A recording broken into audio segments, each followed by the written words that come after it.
नमस्कार मंडळी, मी धनश्री तुम्हा सर्वांचे माझ्या यूट्यूब चॅनलमध्ये खूप खूप मनापासून स्वागत करते। मंडळी, आज आपण शिवलीलामृत या पवित्र ग्रंथामधील अध्याय क्रमांक 1 श्रवण करणार आहोत। चला तर मग लगेचच या व्हिडिओला सुरुवात करूया। ज्योतिर्लिंग वर्णन, शिव महिमा, मंत्र महिमा, दाशार्ह राजाची कथा, त्याचा उद्धार। श्री गणेशाय नमः। श्री सरस्वतीला नमस्कार असो, श्री गुरूंना नमस्कार असो, अंबेसह विराजमान अशा श्री सदाशिवाला नमस्कार असो। हे शिवा, तुझा पार कोणालाच कळत नाही। तू सर्वांचा आद्य आहेस, तू अनादी आहेस, तू मायेच्या पलीकडील आहेस। ब्रह्मानंदांचे पूर्णत्व म्हणजे तूच। तू शाश्वत म्हणजेच अविनाशी आहेस।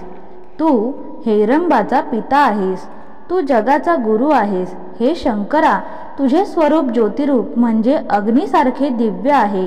तू सर्वांपेक्षा पुराण असा सनातन पुरुष आहेस। तुझा आरंभ केव्हा कोठे आहे ते कळत नाही। तू स्वतः स्वयंभू आहेस आणि तू नित्य आनंदरूपी वनात विहरत असतोस। तू उत्पत्ती, स्थिती, लयात्मक असे हे मायेचे चक्र चालवितोस। तू अविनाशी आहेस आणि अनंत शरीररूपी वेश धारण करणारा तू या जगाचा खरा पालनकर्ता आहेस। ज्योतिर्लिंगांचे स्तवन। हे शंकरा, तुझा जय असो। तृतीय नेत्राचे युक्त असा तू विरूपाक्ष म्हटला जातोस आणि तुला 5 मुखे आहेत। सर्व सृष्टीच्या व जीवांच्या कर्मांचा तू अध्यक्ष आहेस आणि केवळ शुद्ध चेतन असे तुझे स्वरूप आहे। हे शंकरा, तू सर्व विश्वात भरून राहिला आहेस आणि तू कोणत्या प्रकारे जीवांना कर्मबंधनातून सोडवितोस ते कळत नाही। ते गहन असे तुझे कृपा रहस्य आहे। हे शंकरा, मनातच जन्म पाहून मनाला मोहित करणारा जो मदन, त्याला तू दग्ध करणारा आहेस। हे शंकरा, तू भक्तांना प्रिय आहेस व भक्तांवर तुझेही प्रेम असते।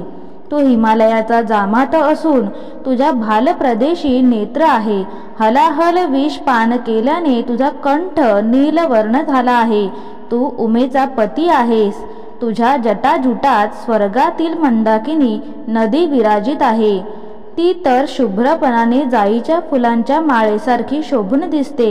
हे शंकरा, गरुड वाहन असा जो विष्णू, त्याचा तू अत्यंत आवडता असून त्रिपुररूपी असुराचा तू अंत केलास। अर्थात त्रिलोकीत असणाऱ्या चराचर सृष्टीतील कशाचाही मोह तुला नाही।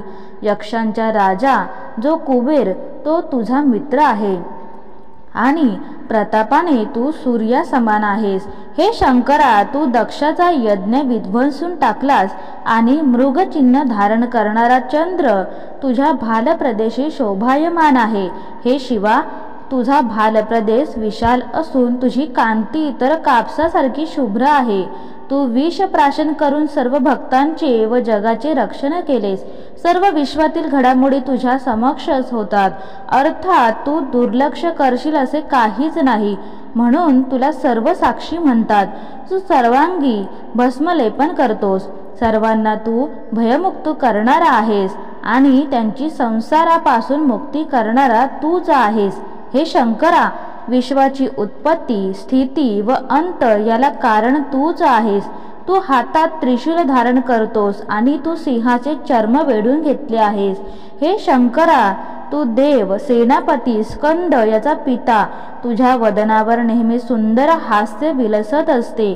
तू मायारूपी अरण्य जाळणारा अग्नीच आहेस। तूच सत, चित्त व आनंद असे विविध ब्रह्म असून तू मलरहित आहेस। जगाचे कल्याण करणारा म्हणून तू शिव। तुझे चित्त पूर्ण शांत असते म्हणून तू शांत आणि ज्ञानाचे सघन रूप म्हणून ज्ञानघन असा तू कधीच विचलित न होणारे अचल तत्व आहेस। तुझे तेज कोट्यवधी सूर्या एवढे आहे आणि ते कधी ढळत नाही, कमी होत नाही। तू सर्व काळी सर्व काही व्यापिलेले आहे। हे शंकरा, कलियुगातील जो पामपल त्याचे दहन करणारा तू कल्मश म्हणजे दोष, डाग, लांछन यातून भक्तांना सोडवितोस। तू अनंत ब्रह्मांडाचा नायक म्हणजे त्यांचा चालक आहेस आणि जगाचा रक्षक आहेस।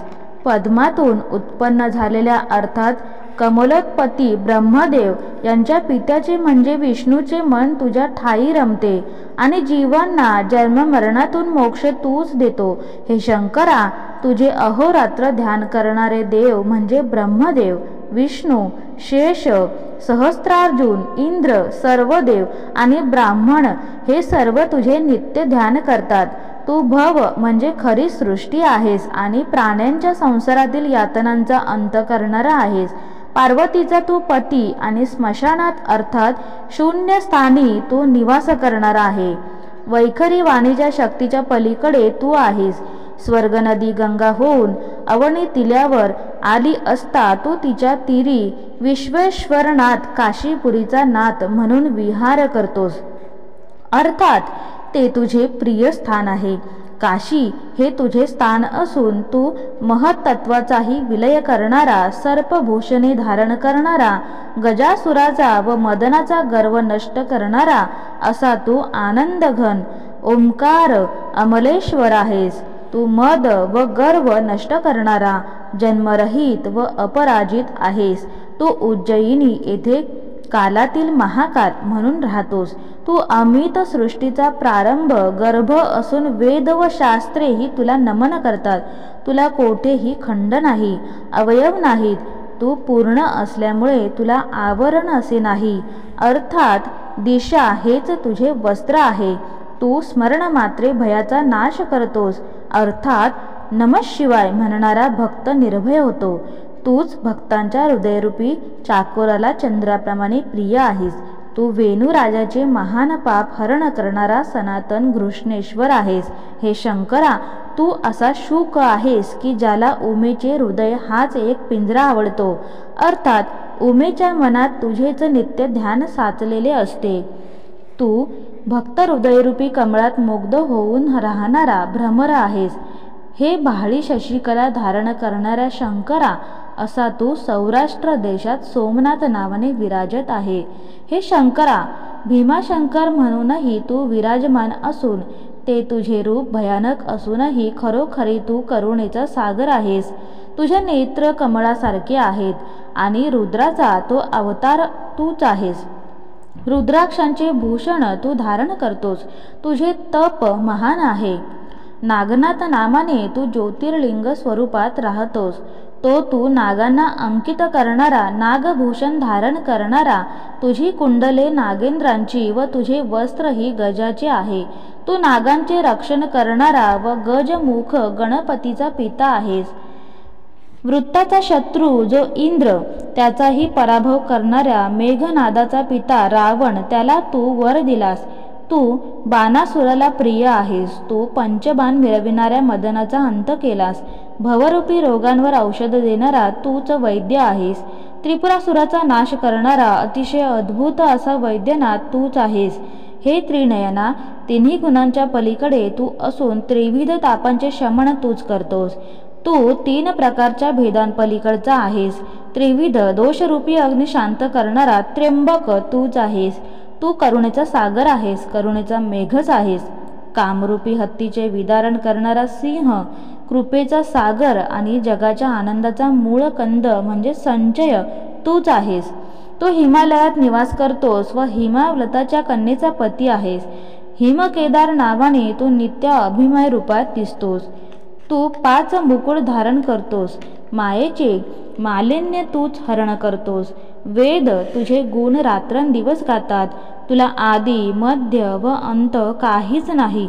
असा तू श्रीशैल्य पर्वतावर मल्लिकार्जुन नावाने राहतोस. तू इंद्रशत्रू मेघनादाच्या पित्याला रावणाच्या मारण्याला रामाला प्रिय असून तुझ्या समोर अहोरात्र हात जोडून हनुमान उभा आहे. असा तू रामेश्वर नावाने जगताचा गुरु म्हणून विराजत आहेस. शिव महिमा अशा सर्वोत्तमा शंकरा, हे अजन्मा अजिता ब्रह्मानंदाच्या परमनिधाना, तुझी थोरवी वर्णन करणे वेदशास्त्रांसही अशक्य आहे. ब्रह्मानंदांचा शिष्य श्रीधर कवी असे नम्रपणे म्हणतो की तुझ्या गुणांचा सागर अगाध व अपार आहे. तेथे बुद्धी, तर्क, चित्त हे पोहून पोहून किती पोहोचणार? तुझ्या पार लागणारच नाही. त्यांना सुवर्ण पर्वतासह पृथ्वीचे वजन करायला तराजू कोठून आणू? आकाश साठवून ठेवण्यासाठी भांडे कोठून आणू? समुद्राचे पाणी व वाळूचे कण किती मोजू? कोणत्या मापाने मोजू? सूर्य पाहण्यासाठी दिवा कोणता आणू? पृथ्वीची पाटी करून पर्वताच्या काजळाने समुद्राच्या दवतीत शाई बनविली व तीत कल्पवृक्षाची लेखणी बुडवून साक्षात सरस्वती जरी लिहू लागली तरी तुझा महिमा लिहिणे तिला शक्य झाले नाही. तिथे मी बिचारा ग्रंथरचना कशी करू? परंतु जर तूच मनात आणलेस व माझ्यावर कृपा केलीस तर अशक्य ते काय आहे? ग्रंथ प्रयोजन. द्वितीयेच्या इवलेशा चंद्रकोरीला लोक जुन्या वस्त्राची चिंधी वाहतात त्याप्रमाणे करुणासिंधो मी अल्पमतीने तुझे गुण गात आहे. सत्यवतीचा प्रिय पुत्र वेदव्यास तुझे महिमारूप आकाशभेदन करण्याचा प्रयत्न करू लागला तेव्हा त्याला अंत न कळल्यामुळे तोही तटस्थ राहिला. तिथे मी मंदबुद्धीचा पामर तुझ्या थोरवीच्या आकाशात संचार तरी कसा करणार? परंतु तुझ्या गुणांच्या सागरात मी मासा होऊन सुखाने पूर्ण शरण येऊन विहार करीत आहे, ते माझ्या जीवाचे सार्थक व्हावे म्हणून. शिवाचा आदेश. श्रीधर कवीचे असे बोलणे ऐकून दक्ष कन्येचा पती श्री शंकर संतुष्ट झाला आणि म्हणाला, तू शिवलीलामृत हा ग्रंथ लिहिण्यास प्रारंभ कर. मी त्यात रसपरिशोध करेन. ज्याप्रमाणे पंडित हा मुलाचा हात धरून त्याला अक्षरे लिहायला शिकवितो त्याप्रमाणे मी तुझ्या मुखाने माझे सर्व गुण वदवीन. श्रोत्यांनी आता लक्ष द्यावे. व्यासांनी स्कंदपुराणात ब्रह्मोत्तर खंड नावाचा जो भाग आहे त्यात शिवलीला वर्णन केली असून तोच शिवलीलामृत नावाचा ग्रंथ होय. नैमिषारण्यात अनेक मठ आहेत. त्या अरण्यात अनेक ऋषी तप करीत होते. तेथे शौनक व इतरांनी सुताला प्रश्न विचारला, तू कोण? आमच्या चित्त आकाशात तू चंद्रासमान आहेस. आता आमचे कर्णरूपी चकोर तृप्त कर. तू अनेक पुराणे वर्णन केले, विष्णूच्या अवतारांची महती सांगितलीस, दशावतार वर्णिलेस, भारत भागवत आदी ग्रंथ ऐकून आमचे कान तृप्त झाले. आता अद्भुत असा शिवलीलामृत ग्रंथ श्रवण करावा असा आमचा मानस आहे. सूत उवाच. शिवमंत्राचे श्रेष्ठत्व. तेव्हा व्यासांचा शिष्य सूत म्हणाला, आता चित्त देऊन ऐक. परम आश्चर्यकारक शिवचरित्र एका पाप पर्वताकडे असले तरी ते श्रवणाने जळून जाईल. श्री शंकर या श्रवणाने तुम्हाला सर्व काही देईल. आयुष्य, आरोग्य, ऐश्वर्य, संपत्ती, संतती, ज्ञान आणि विवेक हे सर्व देईल. शिवचरित्र म्हणजे सर्व तीर्थयात्रांची फलश्रुती आहे. महान यज्ञाचे पुण्य याच्या श्रवणाने मिळते. कलिमल नष्ट होतो. सर्व यज्ञात जपयज्ञ श्रेष्ठ आहे आणि सर्व नामजपात शिवमंत्र श्रेष्ठ आहे. तो म्हणजे ओम नमः शिवाय हा 6 अक्षरांचा मंत्र. नमः शिवाय हा 5 अक्षरी मंत्रही तेवढाच फलदायी आहे. तो संसाररूपी सागरातून तारून नेणारा आहे. ब्रह्मदेव, इतर सर्व देवता व ऋषी शिवमंत्राचाच जप करीत असतात. दारिद्र्य नष्ट होते, दुःख दूर होते, भय व शोक नाहीसे होतात, काम, क्रोध, भेदभाव आणि पातके यांचा नाश होतो तो या शिवमंत्रामुळेच. या मंत्राने संतोष होतो, पोषण होते, धैर्य येते. यानेच ऋषींचे व देवांचे कल्याण होते. याचा महिमा अवर्णनीय आहे. 9 ग्रहांमध्ये सूर्य श्रेष्ठ आहे तसा नमः शिवाय हा शिव पंचाक्षर मंत्र सर्व मंत्रात श्रेष्ठ आहे. ब्रह्मा व विष्णू याचाच जप करतात.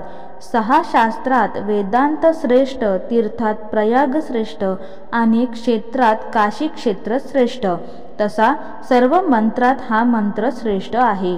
शस्त्रांमध्ये पाशुपतास्त्र, देवांमध्ये कैलासपती शंकर, पर्वतात जसा मेरू पर्वत तसा हा पंचाक्षरी मंत्र सर्व मंत्रात श्रेष्ठ आहे. हा मंत्र म्हणजे केवळ चैतन्य असे परमतत्व आहे. हा तारक मंत्र म्हणजे परब्रह्मच आहे. यावरून सारी तीर्थे ओवाळून टाकावीत. आत्मप्राप्ती हेच ज्या खाणीतील रत्न अशी खाण म्हणजे हा मंत्र. कैवल्याच्या मार्गावर प्रकाश पाडणारा सूर्य म्हणजे हा मंत्र. हा ब्रह्मस्वरूप अग्नी अविद्यारूपी अरण्याचे दहन करतो. सनक आदी करून जे खरे ज्ञानी आहेत ते हाच मंत्र जपतात. या मंत्राचा जप ब्राह्मण, क्षत्रिय, वैश्य, शूद्र, गृहस्थ, ब्रह्मचारी कोणीही करावा, त्याला प्रतिबंध नाही. जागृतीत तर याचा जप करावाच, पण स्वप्नातही याचा जप घडावा. याचा जप करण्यासाठी बसलेच पाहिजे असे नाही. येता जाता, कार्य करता, निजताना, बोलताना, एवढेच काय कोणाशी भांडण करण्याचे असेल त्यावेळी स्मरण राहिले तरी नमःशिवाय मंत्र स्फुरत राहू द्यावा. याचा जप करण्यास काळ वेळाचे बंधन नाही. 5 अक्षरांचा हा जप म्हणजे पंचानन अर्थात सिंह आहे. त्याची गर्जना कानी पडताच दोषरूपी हत्ती तात्काळ निष्प्राण होतात, त्यांचे भस्म होऊन जाते. या मंत्राला न्यास नकोत, मातृकान्यास नको, विशिष्ट आसनही नको. प्रेमाने हा म्हणावा. शिव शिव असे प्रेमाने स्मरण करताच शंकर समोर उभा राहतो. जे या मंत्राचा अखंड जप करतात त्यांचे रक्षण त्रिनेत्र शंकर स्वतः करतो. स्वतःच्या शरीराची सावली घालून भक्ताचे अहोरात्र रक्षण करतो. जे नमःशिवाय हा मंत्र जपतात त्यांना शंकर म्हणतो की भक्तांनो, मी तुमचा ऋषी आहे, पण या मंत्राचे ग्रहण गुरुमुखाने विधीपूर्वक करावे. गुरु महिमा. गुरु ब्राह्मण असावा, त्याच्या अंगी दैवी गुण असावेत, वैराग्य, भक्ती, दिव्य ज्ञान असावे. तो सर्व काही तारतम्याने जाणणारा, उदार, दयावंत असावा. तो शांत स्वभावाचा, इंद्रिय वृत्ती ताब्यात ठेवणारा, मित भाषण करणारा असावा. तो मनाला हपापलेला नसावा, दांभिक नसावा. तो अहिंसक व विरक्त असावा. सर्व वर्णीयांना गुरुमंत्र देण्याचा अधिकार ब्राह्मणांना आहे. असे जे वचन आहे ते लक्षात घेऊन गुरुमंत्राचा उच्चार ऐकावा, तो अशा श्रेष्ठ गुरुकडूनच. नमःशिवाय हा मंत्र स्वतःला माहीत आहे म्हणून त्याचा जप आपल्या आपण करायला लागू नये, गुरुमुखाने घ्यावा. उगाच जप केला तर तो निष्फळ होईल. जो कामी, क्रोधी, मदोन्मत्त आहे, ज्याच्यावर गुरुकृपा नाही, अशा माणसाने जरी कितीही ज्ञान सांगितले तरी त्याचे तोंडसुद्धा पाहू नये. अहो, वेद आणि शास्त्रांचा खोल अभ्यास करूनही कितीही ब्रह्मज्ञान झाले आणि विद्वान व संत यांच्याशी कितीही चर्चा केली तरी सद्गुरूविना तो मनुष्य संसारातून तरुण जात नाही. कोणी लोकांना मोठ्या प्रौढीने सांगतात की अहो, मला भगवंतांनी स्वप्नात मंत्र दिला, पण प्रत्यक्ष गुरु केल्याशिवाय ते तरुण जाणार नाहीत. देवाने प्रत्यक्ष येऊन जरी आत्मरहस्य सांगितले तरी मनुष्य गुरुला स्वतः शरण गेला नाही तर तो भवसागर तरुण जाणार नाही. उपनयन झाल्याशिवाय जो गायत्री मंत्राचा जप करतो तो भ्रष्ट होय. तो मंत्र व जप करणारा दोघे अपवित्रच. लग्नात सारे वराडी जमले पण खुद्द वर आलाच नाही तर त्यांचा जसा उपयोग नसतो तसाच हा प्रकार. एखाद्याने खूप ग्रंथ वाचले तरी त्याचा जन्ममरणाचा त्रास काही चुकणार नाही. म्हणून मुमुक्षुने संप्रदाय परंपरेतील श्रेष्ठ गुरुला शरण जावे. उगाच भरत्या सलत्या मनुष्याकडून मंत्र घेऊ नये. पूर्वसंप्रदाय ज्ञात नाही अशाला गुरु करू नये. जन्मांधाला जसे रंगाचे ज्ञान नसते तसा तो गुरु असतो. मंत्र पुरश्चरण व कथेचा उपोद्घात. या मंत्राचे पुरश्चरण उत्तम क्षेत्रात अर्थात काश्मीरमध्ये, कुरुक्षेत्रात, नैमिषारण्यात, गोकर्ण क्षेत्रात किंवा अशाच पवित्र स्थानी करावे. शंकराचे किंवा विष्णूचे पवित्र क्षेत्र असावे. या मंत्राचे श्रवण व पठन करण्यात नित्य मग्न असावे. त्याचा निधिध्यास असावा. शिवमहिम्याची कथा श्रवण करण्यात आस्था ठेवावी. सर्व पापे क्षीण होतील. शिवमंत्रांच्या श्रवण पठनाने त्याचा साक्षात्कार होईल. ब्रह्महत्या करणारा, वाटमारी, तामसी माणूस सर्वही याच्या श्रवणाने पवित्र होतात. शिवमहिमा सांगणारी पुरातन अशी एक कथा मी सांगतो, ती आता श्रवण करा. दाशार्ह राजाची कथा. त्याचे सद्गुण. मथुरा नगरीत परम पवित्र अशा यादव वंशात दाशार्ह नावाचा राजा राज्य करीत होता. तो सुलक्षणी होता, उदार होता. अनेक राजे त्याची सत्ता मानीत, त्याला वंदन करीत. त्यांच्या मुकुटातील रत्नांचा प्रकाश या राजाच्या पायाच्या नखांकडे पडे. त्या राजाने पृथ्वीवर आपल्या सत्तेचे पांघरूण घातले होते. ती त्यामुळे सुरक्षित होती. त्याच्या कीर्तीची धवल पताका शरद ऋतूतील पूर्ण चंद्राप्रमाणे शोभत होती. अर्थात त्याची सकीर्ती निर्दोष होती. सर्व प्रजाजन व ब्रह्मवृंद या राजाचे शुभचिंतन करीत असत. शुक्ल पक्षातील चंद्र जसा द्वितीयेपासून दिवसेंदिवस वाढत जातो तसे त्याचे यश वाढत चालले होते. दुर्बुद्धी त्याला कधी होत नसे. सद्बुद्धीरूपी धर्मपत्नीवर त्याचे प्रेम होते आणि दुर्बुद्धी दासीकडे तो ढुंकूनही पाहत नसे. तो विष्णूसारख्या सुंदर होता आणि दानरूपी शस्त्राने प्रजाजनांचे दारिद्र्य त्याने नष्ट केले होते. क्षत्रियांना परशुराम जसा जिंकित असे तसा हा दाशार्ह राजा रणात शत्रूंना जिंकित असे. त्यावेळी प्रलयाग्नी सारखा तो भयंकर वाटत असे. कुऱ्हाडीचा घाव घालू गेले तरी वृक्ष जसा स्थिर राहतो, पळून जात नाही, तसाच हा राजा रणांगणात निर्भयपणे उभा राहत असे. 14 विद्या व 64 कला त्याला अवगत होत्या. दानरूपी मेघाने धनवर्षाव करून त्याने याचकांचे दारिद्र्य हीच धूळ भूमिगत केली होती. हा राजा बोलू लागला की मेघ गंभीर ध्वनी होई. त्यामुळे प्रजाजनांची चित्तेही मयुराप्रमाणे आनंदाने नाचत असत. या राजाच्या सेनेकडे पाहून सागरही भयभीत होई. त्याचे वचन ध्रुव ताऱ्यासारखे स्थिर व अढळ असे. दाशार्ह पत्नी कलावती. अशा त्या दाशार्ह राजाची पत्नी कलावती फार सुंदर होती. काशीच्या राजाची ती कन्या. तिचे सौंदर्य अप्रतिम होते. सरस्वतीलाही त्या सौंदर्याचे वर्णन करायला आवडत असे. लावण्यरूपी सागरावरील ती जणू एक लाट होती. तिचे नेत्र सुंदर, ओठ सुंदर, वदन चंद्रासारखे, भाषण मृदू मधुर, स्वर कोकिळासारखा, तिची चाल हंसासारखी डौलदार होती व कंबर सिंहाच्या कमरेसारखी लहान होती. वेणी पाहून वाटे की हा मोठा काळा भुजंग तर नव्हे.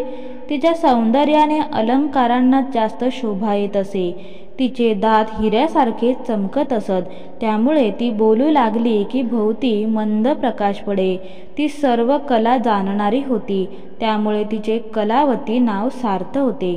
सौंदर्याच्या खाणीतले जणू सर्वश्रेष्ठ रत्न अशी ती राणी चतुर व सुज्ञ होती. तिच्या तनूला उत्तम सुगंध येत असे. राजाचे मन भ्रमर होऊन तिच्या मुखरूपी कमळाने आकृष्ट होत असे व तिच्याकडे कितीही पाहिले तरी राजाचे समाधान होत नसे. एकदा राजाचे मन तिच्याकडे आकृष्ट झाले.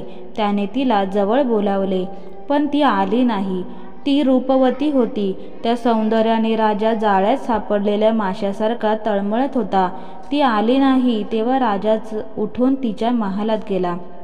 तिने राजाला पाहिले व तिचे मन प्रसन्न झाले नाही. राजा तर तिला आलिंगन देण्यास आतुर झाला होता. तो तिचा अनुनय करू लागला. प्रिये कलावती, शृंगारलतिके, ये मला आलिंगन दे. तुझे सर्व शरीर किती शुभ लक्षणीय आहे. माझ्याजवळ ये. आपले मिलन घडू दे. आपल्याला जो पुत्र होईल तो उत्तम होईल.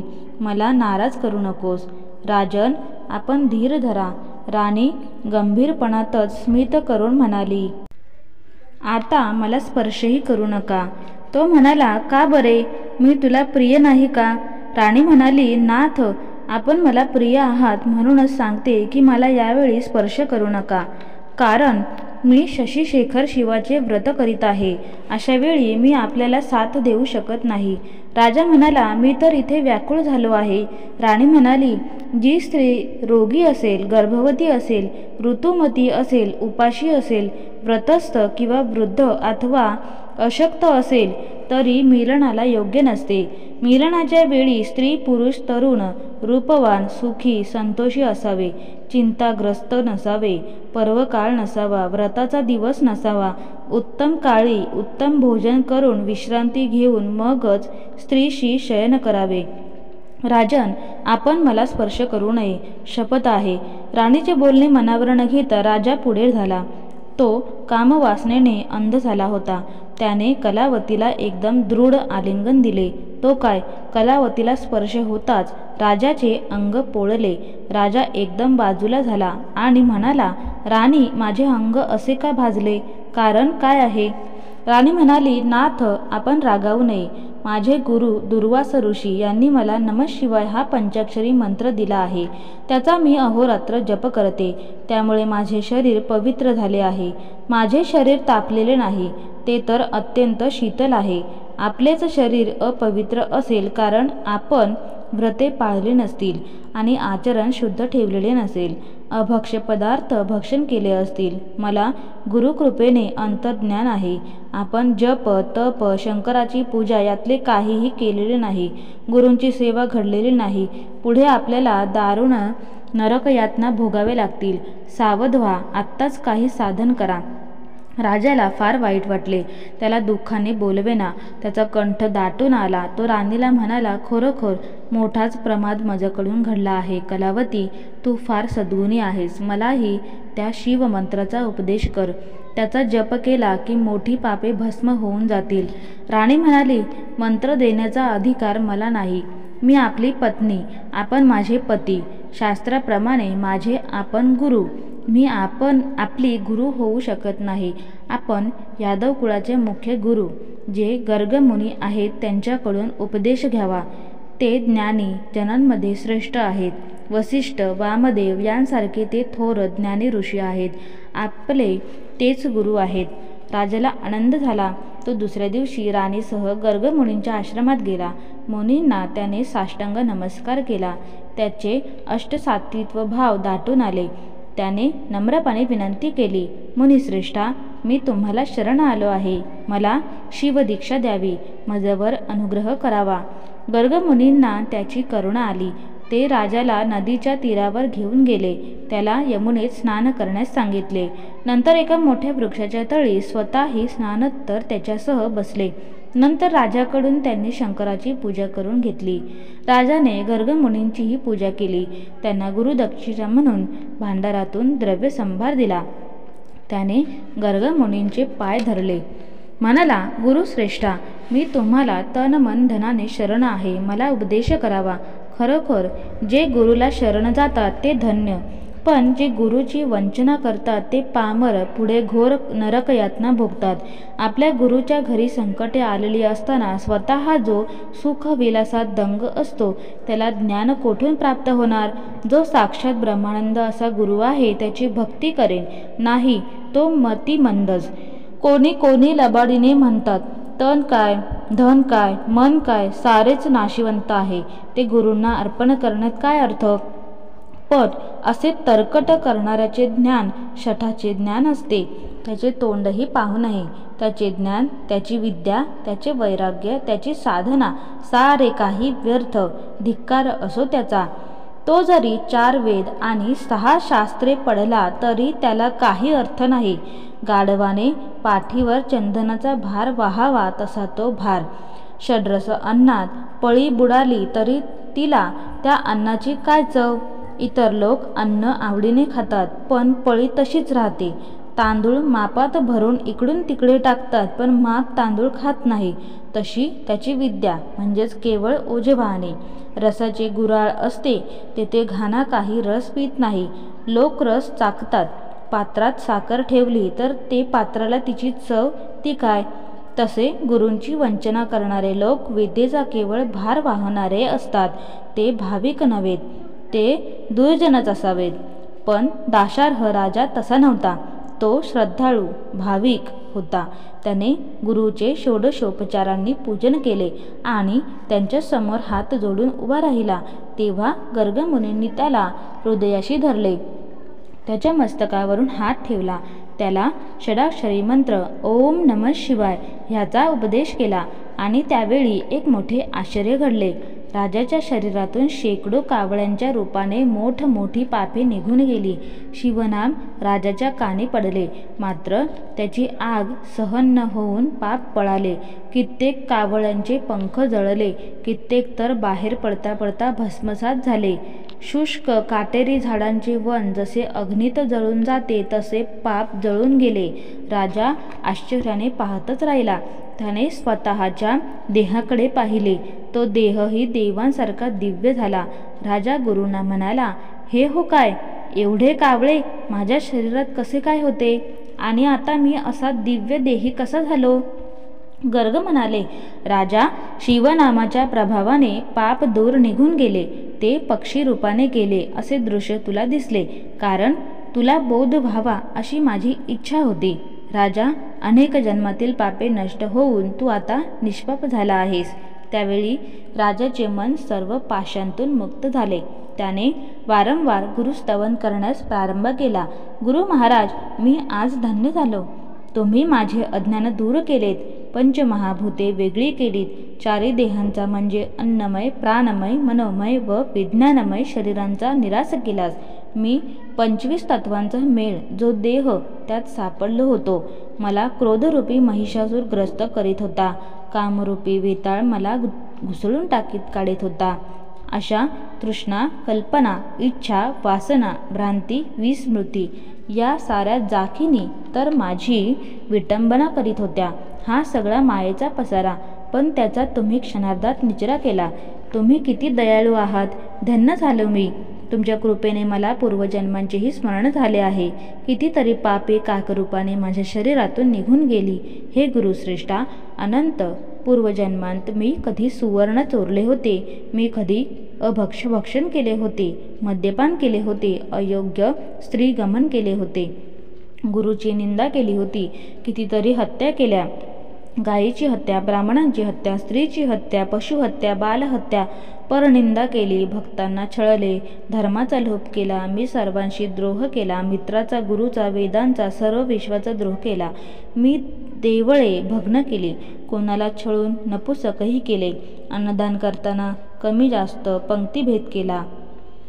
एवढेच काय, श्री शंकर व श्री विष्णू यातही भेदभाव मानला.